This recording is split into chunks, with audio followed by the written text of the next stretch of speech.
Hello दोस्तों, मैं तरुण पाल और एक बार फिर से आपका स्वागत करता हूं आपके अपने टीपीएल स्टडी चैनल पर। देखिएगा दोस्तों, जैसे कि हम लोग पीछे क्लास में भाववाचक संज्ञा तक का कंप्लीट कर चुके हैं। हमने व्यक्तिवाचक संज्ञा को किया, हमने जातिवाचक संज्ञा को किया और हमने भाववाचक संज्ञा को किया। ठीक है, आज हम जातिवाचक संज्ञा के जो दो भेद होते हैं, ठीक है, आज हम उनके बारे में चर्चा करेंगे और उन पे बात करेंगे दोस्तों। ठीक है, नंबर एक होता है द्रव्यवाचक या पदार्थवाचक और एक होता है समूहवाचक। ठीक है, तो आज हम इसी पे चर्चा करेंगे और देखते हैं दोस्तों कि ये क्या और कैसे होते हैं और हम एग्जाम में इनको कैसे पहचान सकते हैं। ठीक है, तो चलिएगा दोस्तों, देखिएगा नंबर 4 आ जाता है। नंबर 4 आता है हमारा द्रव्यवाचक संज्ञा। द्रव्यवाचक संज्ञा, ठीक है, द्रव्यवाचक संज्ञा। अब अगर हम द्रव्यवाचक संज्ञा की बात करें तो क्या होता है, तो द्रव्यवाचक संज्ञा होता है वह संज्ञा जो किसी वह संज्ञा जो किसी द्रव का बोध कराती है। वह संज्ञा जो किसी द्रव का बोध कराती है, वह क्या कहलाती है दोस्तों?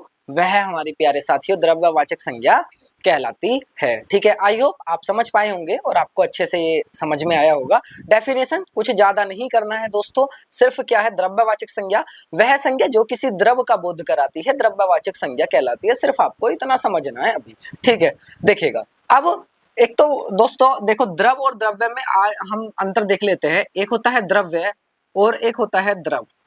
इनमें हम अंतर देखते हैं कि द्रव्य क्या होता है और द्रव क्या होता है। ठीक है, द्रव्य यानी कि जो हमारे मैटर होते हैं। ठीक है, चलिएगा दोस्तों, अब हम इन्हें देखते हैं। द्रव्य होता है दोस्तों जो सभी बहने वाली चीजें होती है, जो सभी बहने वाली चीजें बहने वाली चीजें क्या कहलाती हैं दोस्तों? ये हमारा द्रव होती हैं। ठीक है, जो लिक्विड फॉर्म में होती हैं, LEQUID। ठीक है, जो हमारी लिक्विड फॉर्म में होती हैं वह हमारी द्रव कहलाती है, या बहने वाली चीजें जो भी आती है, जो भी लिक्विड फॉर्म में आती है वह हमारी द्रव कहलाती है। सिर्फ लिक्विड फॉर्म वाली चीजें द्रव कहलाती है दोस्तों। बाकी द्रव्य क्या होता है? द्रव्य देखिएगा, द्रव्य की बात करें तो पदार्थ की अभी तक हमने 3 अवस्थाओं को पढ़ा है, ठोस, द्रव, गैस। लेकिन बेसिकली अगर हम देखें तो पदार्थ की दोस्तों 5 अवस्थाएं होती हैं, और वो 5 अवस्थाएं कौन कौन सी होती हैं? तो नंबर 1 होता है हमारा ठोस, नंबर 2 होता है हमारा द्रव, और नंबर 3 होता है हमारा गैस, नंबर 4 होता है हमारा प्लाज्मा। नंबर 4 होता है प्लाज्मा। देखो, नंबर 1 ठोस, नंबर 2 द्रव, नंबर 3 गैस, नंबर 4 प्लाज्मा, और नंबर 5 होता है वोस आइंस्टीन कंडेंसन। वोस आइंस्टीन कंडेंसन। वोस आइंस्टीन कंडेंसन। तो दोस्तों द्रव की 5 अवस्थाएं होती हैं, याद रखिएगा, एग्जाम में बहुत पूछा जाता है। ठीक है, अभी तक हमने आपने पढ़ा है कि द्रव की 3 अवस्थाएं होती है, हम डायरेक्टली बता देते हैं, ठोस, द्रव, गैस। ठीक है, लेकिन बेसिकली अगर देखते हैं तो द्रव की 5 अवस्थाएं होती हैं, ठोस, द्रव, गैस, प्लाज्मा, और नंबर 5 वोस आइंस्टीन कंडेंसन। याद रखिएगा दोस्तों पांचों को। ठीक है, जबकि जो द्रव होता है, द्रव के अंदर सभी बहने वाली चीजें आती हैं, और जो सिर्फ और सिर्फ लिक्विड फॉर्म में होती हैं वो हमारी द्रव के अंतर्गत आती हैं। ठीक है, आई होप दोस्तों आप इतना समझ पाए होंगे। चलिएगा अब हम देख लेते हैं द्रव। द्रव के बारे में अब हम चर्चा कर लेते हैं, क्योंकि द्रव्य के बारे में चर्चा कर लेते हैं। द्रव के बारे में हम लोग तो जान चुके हैं दोस्तों कि सभी बहने वाली चीजें जो लिक्विड फॉर्म में होती हैं वो द्रव के अंतर्गत आती हैं, द्रव में इंक्लूड होती है या कैलकुलेट होती है। ठीक है, चलिएगा अभी हम द्रव्य के बारे में बात करेंगे। तो दोस्तों जैसे ठोस, तो ठोस क्या होता है? जैसे लोहा हो गया हमारा, लोहा, चांदी, तांबा, लोहा, चांदी, तांबा, सोना, लोहा, चांदी, तांबा, सोना। ठीक है, शक्कर, ठीक है, द्रव, दूध, पानी, घी, दही, ठीक है। अब हम खाद्य पदार्थ में ले लेते हैं दोस्तों। खाद्य पदार्थ में क्या होता है, जैसे गेहूं, जैसे चावल, गेहूं, चावल, ठीक है। जैसे चाय, ठीक है। जैसे डीजल, लिक्विड फॉर्म में दोस्तों, जैसे पेट्रोल, जैसे पेट्रोल, ठीक है, लिक्विड फॉर्म में है दोस्तों, जैसे तेल, ठीक है, यानी कि आदि एक्सेट्रा। अब हम इस पर चर्चा करते हैं दोस्तों, ठीक है। देखिएगा, द्रव्यवाचक संज्ञा वह संज्ञा जो किसी द्रव का बोध कराती है, द्रव्यवाचक संज्ञा कहलाती है। द्रव्य और द्रव में हम लोगों ने दोस्तों ये अंतर समझा कि अंतर बेसिकली होता क्या है, ठीक है। आइएगा, अब हम देखते हैं द्रव्यवाचक संज्ञा। तो इसको अगर हम दूसरी डेफिनेशन की बात करें, या सेकंड अगर इसको डेफिनेशन से डिफाइन किया जाए, तो दोस्तों इसको एक कीवर्ड से समझिएगा कि इनकी गिनती नहीं की जा सकती, इनकी गिनती नहीं की जा सकती, इनकी गिनती नहीं की जा सकती, यानी कि जो भी द्रव्यवाचक संज्ञाएं होती हैं उनकी दोस्तों गिनती नहीं की जा सकती है, ये आप ध्यान रखिएगा, ठीक है। जैसे कि अभी लोहा है, ठीक, तो लोहा ठोस है, हम लोहे की गिनती नहीं कर सकते, सिर्फ उसको तोल सकते हैं, ठीक है। तो इसकी एक और डेफिनेशन बनती है कि द्रव्यवाचक संज्ञाओं को, द्रव्यवाचक संज्ञाएं वे संज्ञाएं होती हैं जिन्हें हम माप या तोल सकते हैं, जिन्हें हम या तो माप सकते हैं या तोल सकते हैं, यानी कि तोलेंगे तो ठोस वस्तुओं को और मापेंगे तो लिक्विड फॉर्म में, ठीक है। समझ पा रहे हैं ना इतना? आई होप, मुझे अच्छे से पता है कि आप लोग दोस्तों समझ पा रहे होंगे चीजों को। तो द्रव्यवाचक संज्ञाएं वे संज्ञाएं होती हैं जिन्हें जो ठोस, द्रव, गैस, प्लाज्मा और वो आइंस्टीन कंडेंसन की फॉर्म में होती हैं। द्रव्यवाचक संज्ञाओं को दोस्तों हम माप भी सकते हैं, हम तोल भी सकते हैं। तोल सिर्फ उन चीजों को सकते हैं जो ठोस होती हैं, और माप सिर्फ उन चीजों को सकते हैं जो लिक्विड फॉर्म में होती हैं। तो आई होप दोस्तों आप सभी साथियों को, मेरे प्यारे भाइयों को समझ में आ रहा होगा दोस्तों, ठीक है। चलिएगा हम आगे बढ़ते हैं। ये हमने समझ लिया कि द्रव्यवाचक संज्ञा भाई ये होती है। चलिएगा अब हम बात करते हैं समूहवाचक। नंबर 5 आ जाता है, नंबर 5 आ जाता है हमारा समूहवाचक संज्ञा। नंबर 5 क्या आ जाता है हमारा? समूहवाचक संज्ञा, ठीक है। नंबर 5 है हमारा दोस्तों समूहवाचक संज्ञा। अब समूहवाचक संज्ञा की बात करते हैं दोस्तों। देखो समूहवाचक संज्ञा में क्या है, इसकी डेफिनेशन, जिनकी गिनती संभव होती है, जिनकी गिनती संभव हो, जिनकी गिनती संभव हो एवं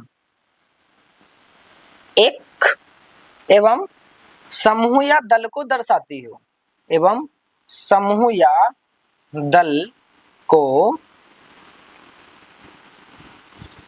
एवं समूह या दल को दर्शाए, यानी कि जिनकी गिनती संभव हो एवं समूह या तो किसी समूह को या किसी दल को दर्शाए, तो वो क्या कहलाती हैं? हमारी समूहवाचक संज्ञा कहलाती हैं, ठीक है। जैसे क्या, देखो दोस्तों, जैसे में अगर हम बात करेंगे, जैसे कक्षा, जैसे कक्षा। अब आप कहोगे कि विद्यार्थियों का भी तो दल होता है, ठीक है। अब आप कहोगे विद्यार्थियों का भी दल होता है, लेकिन विद्यार्थियों के जैसे विद्यार्थी और भी हो सकते हैं, लेकिन एक कक्षा किसी एक छात्र से मिलके नहीं बनती, कक्षा बहुत सारे छात्र से मिलके बनती है। तो जहां बहुत सारी चीजों को हम एक जगह संग्रहित करते हैं, ऐसी चीजों को हम समूहवाचक संज्ञा कहते हैं, ठीक है। आई होप आपको समझ में आया होगा। कक्षा, जैसे सभा, भाई सभा किसी एक व्यक्ति से तो नहीं चल सकती, सभा के लिए तो बहुत सारे अनेकों व्यक्ति चाहिए होंगे, तभी तो एक हम कह सकते हैं किसी को कि हाँ भाई यहाँ पे ये सभा चल रही है, ठीक है। तो सभा हो गया। आगे जैसे पुलिस, पुलिस क्या है? पुलिस एक दल है दोस्तों, कोई एक व्यक्ति वह पुलिस नहीं हो सकता, लेकिन पुलिस एक यूनिटी को, एक दल को दर्शाता है, पुलिस एक यूनिटी को, एक दल को दर्शाता है, तो पुलिस हो गया हमारा। जैसे जैसे हम कहें चाबी का गुच्छा, तो ये भी एक दल है। चाबी का गुच्छा, तो ये भी क्या है दोस्तों, एक दल है। चाबी का गुच्छा यह भी एक दल है। ठीक है, आगे जैसे संगठन, कोई भी संगठन चलता है तो उसे कोई एक व्यक्ति तो नहीं चला देता। संगठन को, किसी भी संगठन को चलाने के लिए अनेकों व्यक्तियों की आवश्यकता होती है। ठीक है, तो संगठन हो गया। जैसे टीम, तो टीम तो किसी भी एक व्यक्ति से मिलकर नहीं बन सकती ना दोस्तों, टीम तो अनेकों व्यक्तियों से मिलकर बनती है, एक से अधिक व्यक्तियों से मिलकर बनती है। तो ठीक है, वह भी क्या है, एक समूह है। तो आई होप आप द्रव्यवाचक को और समूहवाचक को समझ पाए होंगे। तो दोस्तों यहाँ पे हमारी फर्स्ट टॉपिक जो संज्ञा था वह होता है कंप्लीट। अब हम इसी के साथ में सेकंड टॉपिक पढ़ने जा रहे हैं, और जो टॉपिक है हमारा सर्वनाम। ठीक है, टॉपिक का नाम क्या होगा दोस्तों, टॉपिक का नाम होगा सर्वनाम। अब हम देखेंगे कि सर्वनाम क्या, कैसे और क्यों, चीजों को हम देखेंगे और अच्छे से रियलाइज करेंगे और पढ़ेंगे दोस्तों। बहुत मजेदार टॉपिक है। ठीक है, चलिएगा। अब दोस्तों, अब देखो, अब आप कहोगे कि भाववाचक से जातिवाचक में परिवर्तित करते हैं, या संज्ञा को हम भाववाचक में परिवर्तित कर सकते हैं। तो यह सारी चीजें जब तक हम क्रिया, विशेषण, अव्यय, ठीक है, सर्वनाम, ठीक है, और तब तक हम इन टॉपिक को नहीं पढ़ेंगे, तो तब तक हम नहीं समझ पाएंगे कि हम कैसे भाववाचक से जातिवाचक में या संज्ञा को बदल सकते हैं। ठीक है, लेकिन हम इसको पढ़ेंगे जब हम विशेषण को पढ़ेंगे। ठीक है, जब हम विशेषण को पढ़ेंगे तब हम वहां देखेंगे कि कैसे हम परिवर्तित कर सकते हैं भाववाचक से जातिवाचक में, या जातिवाचक से भाववाचक में हम कैसे संज्ञा को परिवर्तित कर सकते हैं। इन्हीं सारी सभी चीजों को हम लोग जानेंगे। ठीक है, तो अभी यहीं पे संज्ञा यहीं समाप्त होता है। संज्ञा में यहाँ से ज्यादा आपको कहीं कुछ नहीं मिलने वाला दोस्तों। अगर संज्ञा से कोई भी क्वेश्चन आएगा तो वो यहीं से आना है। ठीक है, इससे ज्यादा संज्ञा में कोई और डीपली नहीं पूछता। आप कितना भी बड़ा एग्जाम क्यों ना दो, जिस भी एग्जाम में अगर हिंदी आता है, अगर संज्ञा से कुछ भी पूछा जाता है तो डेफिनेटली यहीं से आता है। ठीक है, तो आई होप आपको ये पूरा अच्छे से समझ में आया होगा दोस्तों। मैंने बिल्कुल प्रयास किया है अपनी तरफ से संपूर्ण रूप से कि मैं आपको अच्छे से समझा पाऊं। चलिएगा, अब दोस्तों हम लोग पढ़ेंगे सर्वनाम। क्या पढ़ेंगे, सर्वनाम। ठीक है, सर्वनाम पढ़ेंगे। जस्ट संज्ञा के बाद यह टॉपिक पढ़ा जाता है दोस्तों। हम अपनी हिंदी को पढ़ेंगे टॉपिक वाइज, हम कभी नहीं पढ़ेंगे। हम सिर्फ चैप्टर टू चैप्टर एक दूसरे से रिलेट करके सभी टॉपिकों को कवर करेंगे। उससे क्या होगा, उससे आपको भी आसानी में समझने में दोस्तों आसानी होगी, उसको आपको समझने में क्या होगा, आसानी होगी। चलिएगा दोस्तों, सर्वनाम। ठीक है, क्या, सर्वनाम, इंग्लिश में बोल देते हैं प्रोनाउन। प्रोनाउन यानी कि सर्वनाम। ठीक है, अब देखो सर्वनाम की डेफिनेशन क्या होती है दोस्तों। सबसे पहले हम परिभाषा पे चर्चा करेंगे। सबसे पहले हम परिभाषा पे चर्चा करेंगे कि परिभाषा सर्वनाम की क्या होती है। ठीक है, सबसे पहले अब हम परिभाषा पे चर्चा करते हैं। तो वे शब्द जो संज्ञा के स्थान पर प्रयुक्त किए जाते हैं, या प्रयोग किए जाते हैं, या उपयोग किए जाते हैं, क्या कहलाते हैं, हमारे सर्वनाम कहलाते हैं। यानी कि वे शब्द जो संज्ञा के स्थान पर, वे शब्द जो संज्ञा के स्थान पर प्रयोग किए जाते हैं, वे शब्द जो संज्ञा के स्थान पर प्रयोग किए जाते हैं, हमारे क्या कहलाते हैं दोस्तों, हमारे यह सर्वनाम कहलाते हैं। ठीक है,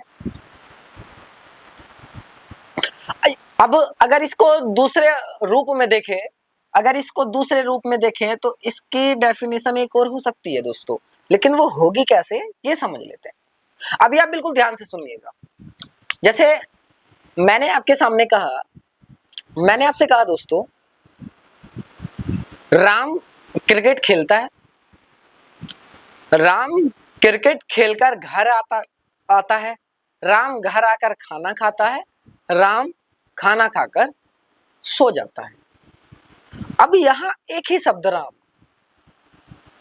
अनेकों बार आया, अनेकों नहीं होता वो, अनेक होता है, सॉरी, अनेक बार आया, ठीक है। अब जब वह अनेक बार आया तो जो हमारे अंदर से एक फीलिंग आई ना, बोलने में मजा नहीं आया कि यार एक ही शब्द को बार बार क्यों बोला जा रहा है, उसकी जगह तो कुछ और भी बोला जा सकता है ना। तो होता क्या है कि जैसे मैंने कहा, राम क्रिकेट खेलने गया, वह घर आया, उसने घर आकर खाना खाया और खाना खाकर वह सो गया। तो अब एक लग रहा है कि यार बड़ा अच्छा सा लग रहा है कि स्टोरी बोली, अब एक ही शब्द को बार बार नहीं बोला। तो यानी कि संज्ञा या सर्वनाम, यानी कि सर्वनाम वे शब्द भी होते हैं जो संज्ञा की पुनरावृत्ति को रोकते हैं, ठीक है। यानी कि सर्वनाम वे शब्द भी होते हैं जो संज्ञा की पुनरावृत्ति को रोकते हैं। ध्यान रखिएगा, ये नई डेफिनेशन है दोस्तों। इस डेफिनेशन को मैं कहता हूं आपने नहीं पढ़ा होगा, ये डेफिनेशन किसी भी बुक्स में नहीं होगी, ठीक है। ये डेफिनेशन किसी भी बुक्स में नहीं होगी। यहां लिख देते हैं, सर्वनाम शब्द संज्ञा शब्दों की, सर्वनाम शब्द संज्ञा शब्दों की पुनरावृत्ति को रोकते हैं। पुनरावृत्ति क्या होता है दोस्तों? पुनरावृत्ति होता है किसी शब्द का बार बार आना, किसी शब्द या किसी का बार बार आना, किसी का बार बार आना क्या कहलाता है? वो पुनरावृत्ति कहलाता है। जबकि सर्वनाम शब्द संज्ञा शब्दों की पुनरावृत्ति को रोकते हैं। अब कैसे रोकते हैं ये हम लोग बड़े अच्छे से समझ चुके हैं और जान चुके हैं, ठीक है। चलिएगा अब हम बात करते हैं, सर्वनाम देख लिया हमने, सर्वनाम को जान लिया हमने, ठीक है। अब हम देखेंगे कि सर्वनाम के कितने भेद होते हैं, सर्वनाम के भेद। चलिएगा यहां हम बात करते हैं सर्वनाम के भेद, सर्वनाम के भेद। चलो दोस्तों सर्वनाम के भेद देखते हैं। देखो बेसिकली देखेंगे तो सर्वनाम के 6 भेद होते हैं। कितने भेद होते हैं सर्वनाम के? 6 भेद होते हैं। अब 6 भेद तो कौन कौन से होते हैं? देखो, निश्चयवाचक सर्वनाम, ठीक है। अब निश्चयवाचक के बाद अनिश्चयवाचक सर्वनाम, ठीक है। निश्चयवाचक सर्वनाम, अनिश्चयवाचक सर्वनाम। अब आता है संबंधवाचक सर्वनाम, नीचे से लिख लेते हैं, संबंधवाचक सर्वनाम। फिर आता है पुरुषवाचक सर्वनाम, फिर आता है निजवाचक सर्वनाम, निजवाचक सर्वनाम। और फिर क्या आता है? निजवाचक सर्वनाम के बाद में दोस्तों हमारा आ जाता है प्रश्नवाचक सर्वनाम, प्रश्नवाचक सर्वनाम, ठीक है। समझ पाए ना इतना? देखो सर्वनाम के भेद 6 होते हैं, निश्चयवाचक सर्वनाम, अनिश्चयवाचक सर्वनाम, संबंधवाचक सर्वनाम, पुरुषवाचक सर्वनाम, निजवाचक सर्वनाम और प्रश्नवाचक सर्वनाम। आई होप दोस्तों आपको ये समझ में आया होगा, क्योंकि इसमें कुछ भी समझने वाली बात है तो है नहीं, ठीक है। इसमें सिर्फ देखने वाली और ध्यान से सुनने वाली बात है, ठीक है। और याद करने वाली बात है कि सर्वनाम के 6 भेद होते हैं, निश्चयवाचक सर्वनाम, अनिश्चयवाचक सर्वनाम, संबंधवाचक सर्वनाम, पुरुषवाचक सर्वनाम, निजवाचक सर्वनाम और प्रश्नवाचक सर्वनाम, ठीक है। चलिएगा आगे बढ़ते हैं। अब देखेंगे, देखो क्या होता है दोस्तों, बेसिकली ये चीज नहीं पढ़िएगा आप, थोड़ा नया है, पढ़िएगा। अब आता है मूल सर्वनाम शब्दों की कुल संख्या कितनी होती है? मूल सर्वनाम मूल सर्वनाम शब्दों की कुल संख्या। मूल सर्वनाम शब्दों की कुल संख्या के बारे में अगर हम बात करें तो यह दोस्तों कितनी होती है? 11 होती है। मूल सर्वनाम शब्दों की कुल संख्या दोस्तों 11 होती है। जैसे जैसे अब 11 होते कौन कौन से और कौन सा किसके अंतर्गत आता है या अंदर आता है, ये सभी चीजें हम अब देखते हैं दोस्तों। जैसे देखिएगा, बड़े ध्यान से देखिएगा, याद करने वाली चीजें हैं। जैसे आएगा मैं और तू, मैं और तू, ये किसके अंतर्गत आता है? ये पुरुषवाचक के अंतर्गत आता है। पुरुषवाचक, ये पुरुषवाचक सर्वनाम के अंतर्गत आता है। जैसे जो या सो, या तो जो या सो, जो या सो किसके अंतर्गत आता है? यह संबंधवाचक सर्वनाम के अंतर्गत आता है। संबंधवाचक सर्वनाम के अंतर्गत आता है दोस्तों। ये समझेंगे हम, इस चीज को एक एक करके समझेंगे, लेकिन परंतु अभी ध्यान दीजिएगा कि मूल एग्जाम में पूछा जाता है कि मूल सर्वनाम शब्दों की कुल संख्या कितनी होती है। अगर आपने अच्छे से पढ़ा है तो आप लगा सकते हैं कि 11 होती है। ऑप्शन में 11 भी दिया होगा, ऑप्शन में 9 भी दिया होगा, ऑप्शन में 5 भी दिया होगा और ऑप्शन में 6 भी आपको दिया होगा। तो सर्वनाम के भेद होते हैं 6, जबकि मूल सर्वनाम शब्दों की संख्या 6 नहीं होती, वो 11 होती है। तो यहीं पे हम लोग मिस्टेक करते हैं और हमारी नजरों में तो 6 सही होता है, लेकिन एग्जामिनर ने पूछा तो हमसे क्या था, लेकिन उसने अपना तरीके को पूछने के चेंज कर दिया, जिससे हम क्या हो गए, अब कंफ्यूज हो गए। अब हम बताएं तो कैसे बताएं, उसको क्या बताएं? ठीक है, तो हमें गलत नहीं करना है। मूल सर्वनाम शब्दों की कुल संख्या हमने 11 ही लगानी है। जबकि अगर आपसे वो पूछता है सर्वनाम के भेद कितने होते हैं, तब हमें 6 लगाना है दोस्तों। समझ पाए ना इतना? चलिएगा अब आगे आते हैं। देखो नेक्स्ट आएगा हमारा यह वह, नेक्स्ट आएगा यह वह। यह और वह क्या है? निश्चयवाचक सर्वनाम। यह और वह क्या है दोस्तों? निश्चयवाचक सर्वनाम है। जैसे अब आएगा आप या स्वयं, यह क्या है? निजवाचक, निजवाचक सर्वनाम। समझ पाए ना इतना? निजवाचक सर्वनाम। अब आता है कौन या क्या। कौन या क्या प्रश्न किया जा रहा है दोस्तों, प्रश्नवाचक सर्वनाम होगा। कौन या क्या में प्रश्नवाचक सर्वनाम होगा। अब आता है कोई या कुछ, या तो कोई या कुछ, ये क्या होगा हमारा? कौन सा सर्वनाम बचा साथियों? कोई या कुछ अनिश्चयवाचक सर्वनाम। कोई या कुछ में अनिश्चयवाचक सर्वनाम होता है। ठीक है, चलिएगा अब देखो, अब हम काउंटिंग करते हैं। आप आता है इसमें खाली आप या स्वयं, ठीक है, लेकिन विद्वानों के अनुसार सिर्फ आपको ही माना गया। 1 2 3 4 5 6 7 8 9 10 11, यानी कि मूल सर्वनाम शब्दों की कुल संख्या 11 होती है। और वो किस प्रकार होती है?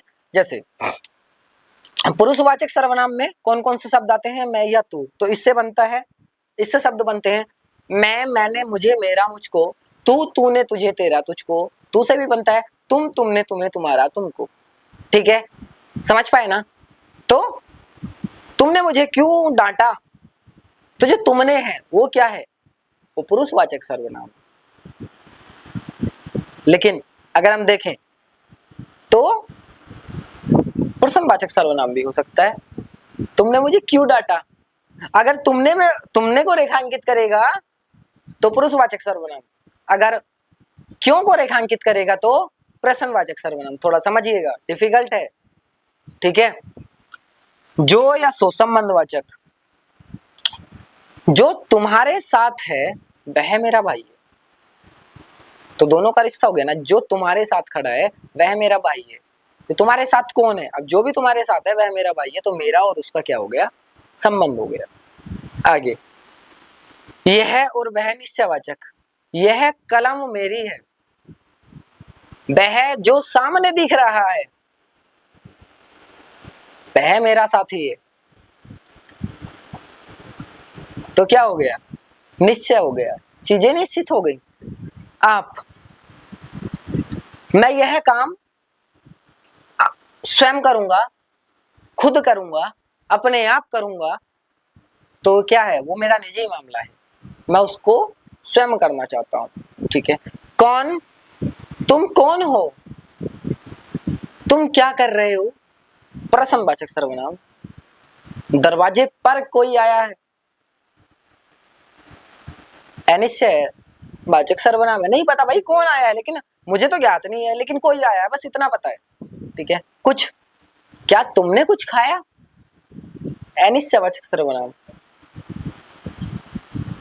मैंने कुछ कुछ चीजों को देखा है, तो कुछ कुछ चीजों को देखा है, अनिश्चित, मतलब संपूर्ण रूप से निश्चित नहीं है मैंने क्या क्या देखा, लेकिन कुछ कुछ चीजों को तो देखा है। समझ पाए ना इतना? आई होप, मुझे अच्छे से पता है कि आप भली प्रकार से भली भांति समझ पा रहे होंगे। ठीक है, चलिएगा, अभी हमने इन चीजों को जाना। अब दोस्तों देखते हैं, अब इसको करते हैं रफ। बाकी अब हम पढ़ेंगे नेक्स्ट, क्या पढ़ेंगे नेक्स्ट, पढ़ेंगे तो यही टॉपिक। ठीक है, लेकिन निश्चयवाचक सर्वनाम से हम लोग स्टार्ट करने वाले हैं दोस्तों, निश्चयवाचक सर्वनाम। ठीक है, क्या, निश्चयवाचक सर्वनाम। चलिएगा, अब हम देखते हैं दोस्तों निश्चयवाचक सर्वनाम। निश्चयवाचक सर्वनाम, निश्चयवाचक सर्वनाम को ही अन्य नाम किससे जाना जाता है, संकेतवाचक सर्वनाम। अब ये मत कहना कि बुक्स में तो संकेतवाचक था, लेकिन आपने तो निश्चयवाचक बताया, तो दोनों ही एक के नाम है, या तो निश्चयवाचक या संकेतवाचक, दोनों का एक ही नाम होता है, दोनों एक ही जगह काम करते हैं, दोनों सगे भाई हैं। ठीक है, चलिएगा। देखो निश्चयवाचक सर्वनाम में क्या होता है, यह किसी निश्चित व्यक्ति, यह किसी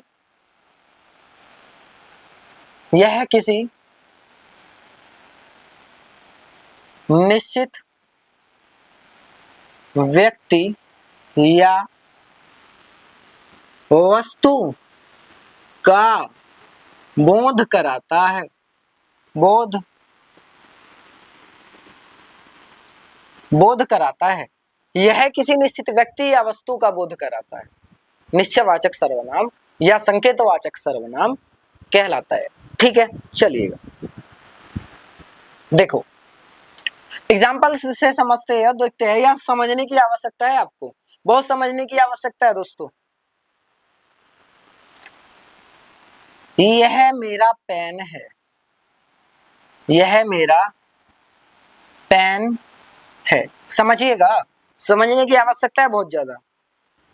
यह मेरी शर्ट है, यह मेरी शर्ट है, एग्जाम्पल से लिख रहा हूं दोस्तों।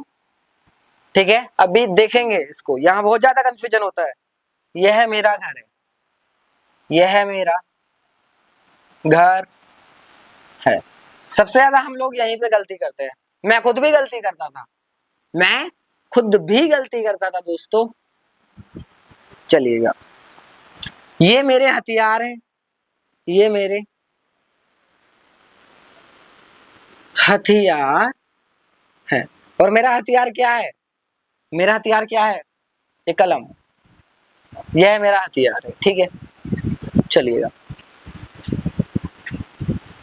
वह उनकी मेज है, वह उनकी मेज है, वह उनकी मेज है। तो अब हम देखते हैं, देखो यह मेरा पेन है, यह मेरा पेन में क्या है कि हमने चीजों को क्या कर दिया, निश्चित कर दिया, यानी कि क्या हो गया, निश्चयवाचक सर्वनाम हो गया। यह क्या है, सर्वनाम है, यह भी क्या है, सर्वनाम है, और जबकि मेरा भी क्या है, यह भी एक सर्वनाम है, यानी कि दोनों क्या हो गए, सर्वनाम। हम जब जब देखेंगे, जब जब दो सर्वनाम बिल्कुल एक दूसरे के करीब होंगे, तो वहां डेफिनेटली निश्चयवाचक सर्वनाम होगा। ध्यान रखिएगा, जब दो सर्वनाम एक दूसरे के करीब होते हैं, तो वो क्या होता है, निश्चयवाचक सर्वनाम होता है। जैसे ये मेरा पेन है या यह मेरी शर्ट है, तो यह भी क्या है, एक यह क्या है, यह भी एक सर्वनाम है, यानी कि प्रोनाउन है, प्लस मेरी ये भी प्रोनाउन है। तो जब दो प्रोनाउन, जब दो सर्वनाम एक दूसरे के आगे पीछे या दोनों के बीच में कोई भी शब्द ना हो, तो ऐसी कंडीशन में निश्चयवाचक सर्वनाम होता है। ऐसी कंडीशन में निश्चयवाचक सर्वनाम होता है। ठीक है, अब हम देखेंगे इसमें कंफ्यूजन होता कहाँ है। ठीक है, चलिएगा देखते हैं। तो ध्यान रखिएगा इस चीज को कि मैंने क्या बताया आपको, यह मेरा पेन है, यह मेरी शर्ट है, यह मेरा घर है, यानी कि दोनों सर्वनाम एक ही जगह है, ये मेरा दोनों सर्वनाम एक ही स्थान पे है, वह और उनकी दोनों सर्वनाम आगे पीछे नहीं है। ठीक है, यानी कि इनके बीच में कुछ भी गैप नहीं है, तो ऐसे में क्या होगा, ये हमारे निश्चयवाचक सर्वनाम के अंतर्गत आते हैं। अब हम एक नोट पॉइंट पढ़ेंगे और उस नोट पॉइंट में क्या है, बस वहीं पे एग्जाम में खेला होता है और यही समझने वाली चीजें हैं। ठीक, वो नोट पॉइंट क्या होगा, चलिएगा अब देखते हैं इस नोट पॉइंट के बारे में। देखो, यदि सर्वनाम के साथ, यदि सर्वनाम के साथ, यदि सर्वनाम के साथ कोई भी संज्ञा शब्द मिल जाए आपको, कोई भी, यदि सर्वनाम के साथ कोई भी संज्ञा शब्द आए, यदि सर्वनाम के साथ कोई भी संज्ञा शब्द आए, तो वहां सार्वनामिक, तो वहां सार्वनामिक विशेषण होता है, तो वहां सार्वनामिक विशेषण होता है। ठीक है, ये नोट पॉइंट है, इसको देखिएगा। यदि सर्वनाम के साथ कोई भी संज्ञा शब्द आए तो वहां सार्वनामिक विशेषण होता है। अब ये होता कैसे है, इसके बारे में जानेंगे। देखो, यह पेन मेरा है, यह पेन मेरा है, यह कुत्ता मेरा है। समझिएगा अंतर को। ठीक है, अब यह मेरा पेन है, यह मेरा पेन है और यह मेरा कुत्ता है। ठीक है, आपके डाउट यहीं से क्लियर होंगे। देखो, यह क्या है, सर्वनाम शब्द है, यह क्या है, सर्वनाम शब्द है, जबकि पेन क्या है, संज्ञा शब्द है। ठीक है, और पेन में किस प्रकार की संज्ञा है, पेन में होती है हमारी जातिवाचक संज्ञा। और मेरा क्या है, मेरा भी सर्वनाम शब्द है। ठीक है, अभी मैंने ऊपर डेफिनेशन में लिखा, यदि सर्वनाम के साथ कोई भी संज्ञा शब्द आता है, अब सर्वनाम तो यह था ना, इसके साथ में ये संज्ञा शब्द आ गया, तो इस शब्द में, इस सेंटेंस में क्या होगा, इस वाक्य में क्या होगा, हमारा सार्वनामिक विशेषण होगा। वहां प्लीज निश्चयवाचक करके मत आइएगा, क्योंकि आपका यह गलत हो जाएगा। जबकि यह मेरा पेन है, यह भी सर्वनाम है। ठीक है, और मेरा भी सर्वनाम है, मेरा भी सर्वनाम है, तो इसमें क्या होगा, निश्चयवाचक सर्वनाम होगा। ठीक है, बस लिखने में शब्दों का अंतर है, बाकी चीजों को आप समझ रहे होंगे। यह कुत्ता मेरा है, यह क्या है, सर्वनाम है। ठीक है, और जबकि कुत्ता क्या है, एक संज्ञा है, कुत्ता क्या है, एक संज्ञा है, और फिर मेरा भी क्या है, एक सर्वनाम है। ठीक है, तो जब सर्वनाम के साथ कोई भी संज्ञा शब्द आता है तो वहां निश्चयवाचक सर्वनाम नहीं होता, वहां सार्वनामिक विशेषण होता है। सार्वनामिक, वहां सार्वनामिक विशेषण होता है, वहां सार्वनामिक विशेषण होता है। अब क्या, यह मेरा कुत्ता है, देखो सेंटेंस दोनों सेम है, बस लिखने में उनको चेंज कर दिया है। ठीक है, यह मेरा कुत्ता है, यह क्या है, सर्वनाम है, और जबकि मेरा भी क्या है, सर्वनाम है, तो यहाँ क्या हो गया, निश्चयवाचक सर्वनाम हो गया। ठीक है, आई होप इतना समझ पाए होंगे ना अच्छे से। चलिएगा, फिलहाल अभी क्लास को यहीं तक रखेंगे। ठीक है, बाकी मिलेंगे दोस्तों आप सभी साथियों से नेक्स्ट क्लास में। आपको अच्छे से समझ में आया होगा, आपने अच्छे से समझा होगा। बाकी नेक्स्ट क्लास कल करते हैं, तो फिलहाल यहीं पे रुकते हैं अपनी क्लास को, और मिलते हैं दोस्तों। नेक्स्ट क्लास में।